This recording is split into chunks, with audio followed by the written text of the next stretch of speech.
2025 was an amazing year for gaming. There were so many great games published this year.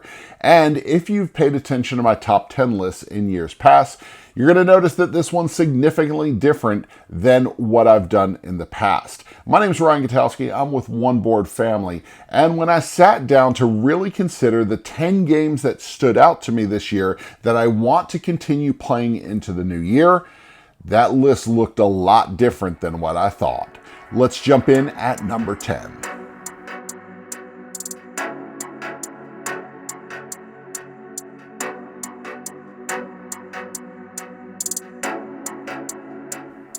Coming into this year, I knew that Deep Regrets would be on my list. This is honestly one of my favorite previews from the past couple of years. Deep Regrets is from TACTA Games. It is a dark and ominous pressure luck fishing game where players are trying to, or maybe want to, succumb to sea madness.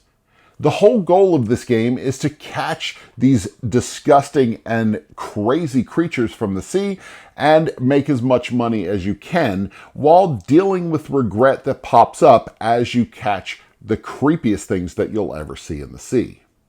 The bold color choices and wild illustration style is the thing that's going to stand out for a lot of people, but one of the things that keeps me coming back is the pressure luck elements in this game. There's a level of randomness that you have to be okay with in Deep Regrets as you go fishing and pull in these wild animals. I'm going to tell you, Deep Regrets may not be the most strategic game on my list, but it absolutely deserves to be in my top 10 this year.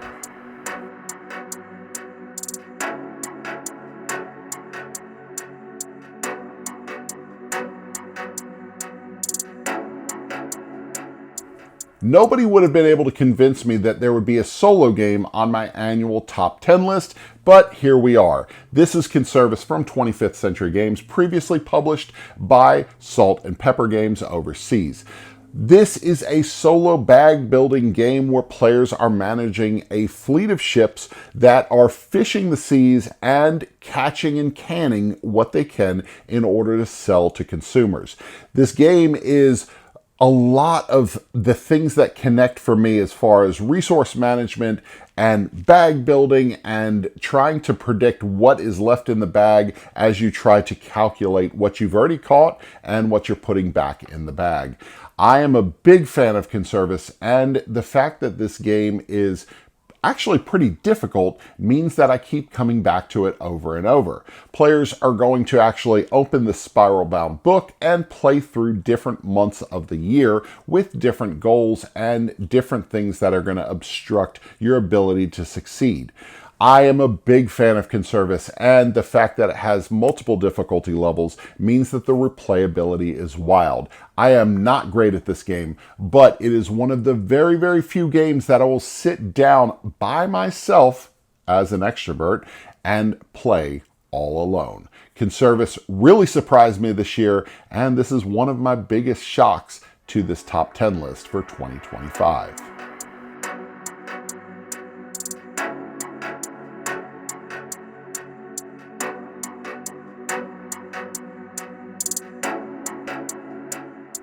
While completely unintentional, there's another ocean-based game on this list. It comes in at number 8. Shallow Sea from Bad Comet Games is a phenomenal puzzle game with beautiful artwork and components throughout.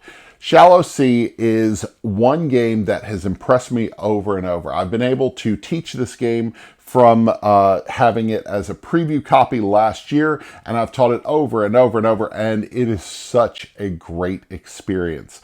This game is all about puzzling your way through creating a coral reef and attracting fish and new sea life to your board. Each player has a board that they're going to be filling out with these diamond-shaped tokens that they're going to draft from the middle of the table. Players are working toward point values that are on the opposite side of each of these tokens, but you're also working toward global goals in order to get the most points. This game is all about maximizing space and trying to be efficient as you solve these puzzles. If you think of games like Calico, this is going to hit the sweet spot for you. It's not as restrictive as Calico, but this game has lots of replayability because there are so many sea life tiles in the game, and there's also an expansion available if you want.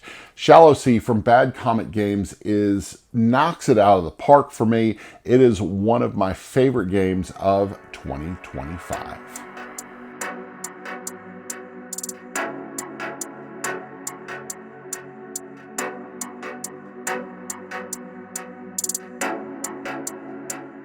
Sweetlands from Oichibakoa Games was a game that absolutely astonished me the first time I played it. This game is all about building this sweet kingdom made out of cheeses and pastries and milk. It is such a cute game, but it's very deceptive because this game will fill your table for hours at a time. Sweetlands is a brain-burny, thinky game, and it's actually one of the heaviest games that I've ever had on my top 10 list here at One Board Family.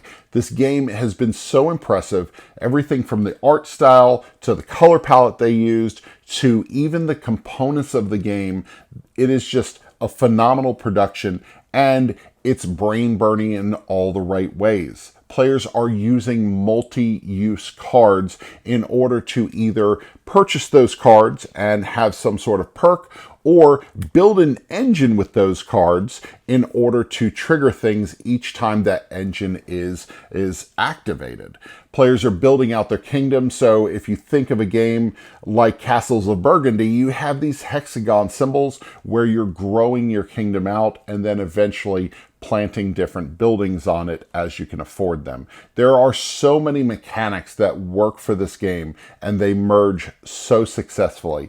I still have one of the lowest scores probably in history of this game, but it's a game that I absolutely want to keep coming back to over and over because I know I can do better. Sweetlands is phenomenal, and if you are into brain-burny, thinky games, this one is one that you absolutely need to check out.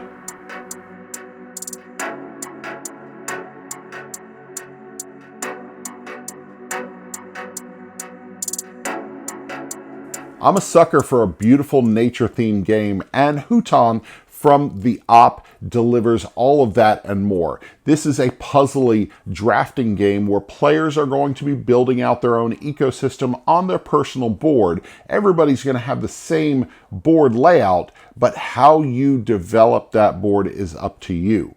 Over the course of 9 rounds, players are drafting out these flower tokens as they build out their rainforest and attract different species to the different pieces of land that they fill. There is such a nice puzzly aspect without it being too much. Honestly, this game ramps up just in the right ways. At the very beginning of every game, it's so easy and so quick. You're just like, I'll put that flower there, no problem.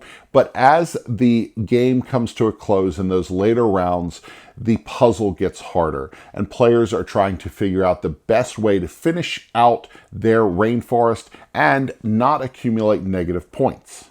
This game is so replayable because you have tons of endgame scoring cards that you can dig through. Everybody's boards can be flipped or turned or rotated to make the map just slightly different. And one of my favorite things is that it has achievements in the back of the book that you can run through. This makes this game so replayable, and a game that I'm going to continue to come back to just to mark off those achievements and try to score the highest points I can. I really love Hutan, and it's a game that if you're a fan of last year's #1 game, Harmonies, Hutan does a great job of being in that same puzzly vein. So be sure to check this one out.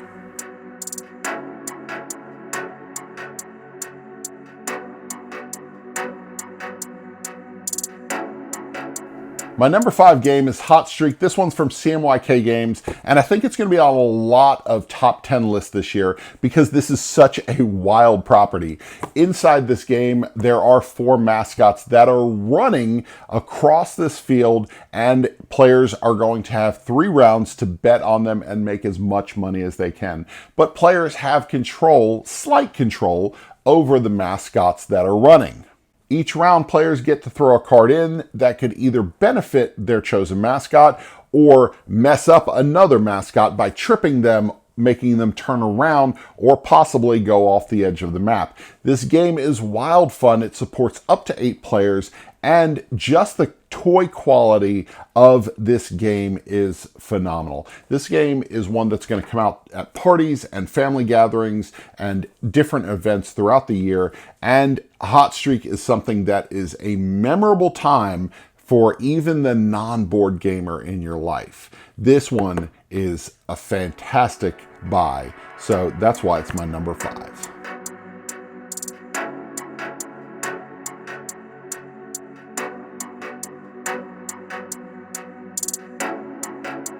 This is TACTA from the Op. These neon colored cards are minimalistic, but so much fun to play with. TACTA is probably one of my favorite card games to come out this past year because it's so unique. Players are laying down a card from their hand, only choosing the front or back card in their deck, and trying to cover up their opponents that are trying to control areas of the table. Now, you're bound by the edges of the play space that you have. So play on a big table for a very forgiving space, or play on a small table to make it really difficult for players to place their cards. This game is really dynamic, and the fact that it plays up to 12 players and it has multiple variants of the card game in the rulebook, with more coming from the Op. This game has so much replayability, and it's such an easy one to teach. 2 minutes to teach and tons of great times at the table. That's why TACTA is so high on my list this year. This game, we're going to wear these cards out before the end of this year and have to buy another copy. This one's that good. They did a great job with the graphic design for this one. Minimalistic, the black cards with the neon look, 6 different colors, being able to play 12 players, being able to play teams or modify the amount of time that you play by taking suits of cards out. Really well thought out, and TACTA is a great purchase for anyone who enjoys a tactical and strategic card game.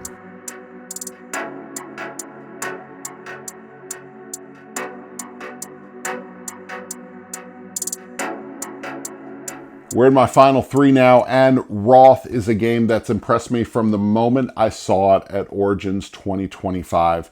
This game is from Chip Theory Games, and it was designed and illustrated by Manny Tremblay. This game is all about area control. It is the most pure area control game that I think I've played in years.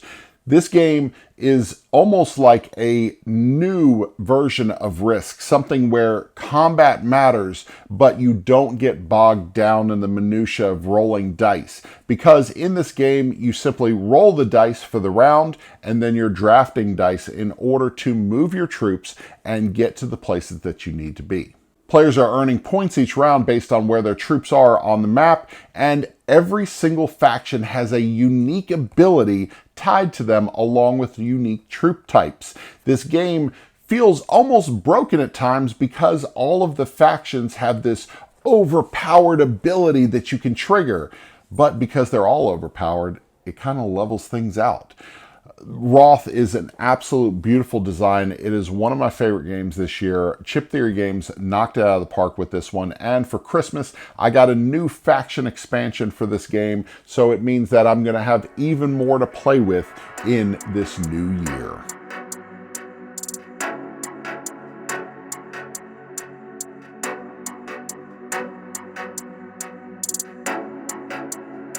If you're of a certain age, you probably grew up playing Street Fighter in the arcades like I did. Tag Team is that fighting game that I've always wanted in a card format. This game is all about trying to select two fighters in order to go head-to-head against another team of fighters on the other side of the table. Scorpion Masqué is the one who published this, with Hachette publishing it in the United States. This game is phenomenal, and it's one of mine and Aaron's go-to two-player games this year. Inside this box are 12 unique fighters that all have unique hooks and things that make them important to the game. Players are going to be able to find synergies between these different fighters as they try different combos. And that's honestly part of the appeal of this game. Trying to find those synergies, trying to find combos that work well in order to defeat your opponent. Games take less than 15 minutes in most cases, and it's easy to reset and jump into another game. So this is one that is going to hit the table over and over as you try new combos. The card play is fast and the decisions are strategic as you try to catch your opponent off guard and hit them for a maximum amount of damage.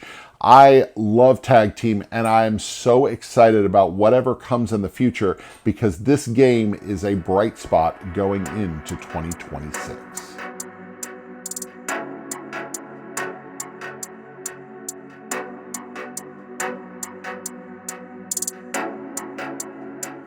And my number one game this year is Speakeasy from Eagle Griffin Games. This one is designed by Vital Lacerda and has gorgeous illustrations and artwork from Ian O'Toole. This game is one that I could not stop thinking about after previewing it last year. This game, I've taught it multiple times to people of all different player strengths, people who are hardcore gamers, people who are newer gamers, younger gamers. Speakeasy is probably the most thematic, heavy Euro Lacerda game that I've ever played. I love the feel of this Prohibition era game where players are trying to partner with mobsters and trying to build out the city of New York with different things like casinos and clubs and speakeasies.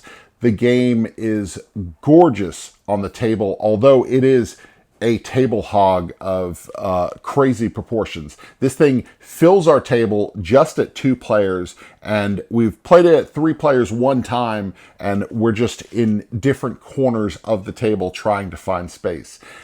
I absolutely adore Speakeasy. I think the theme connects with me so much because of the way everything's illustrated, the dual layered player boards, just the feel of the game from round to round as things get more difficult, as you have to make difficult decisions to partner with different mobsters or betray other mobsters on the game board. I am a huge fan of this design. Speakeasy is my number one game and one of the heaviest games that has ever appeared on my top 10 list. Thanks so much for joining me for my top 10 games of 2025. If you haven't already, be sure to subscribe to our channel and go visit us over at oneboardfamily.com, where we have so much board game content for you to consume. Thanks for joining me. Until next time, we'll see you at the table.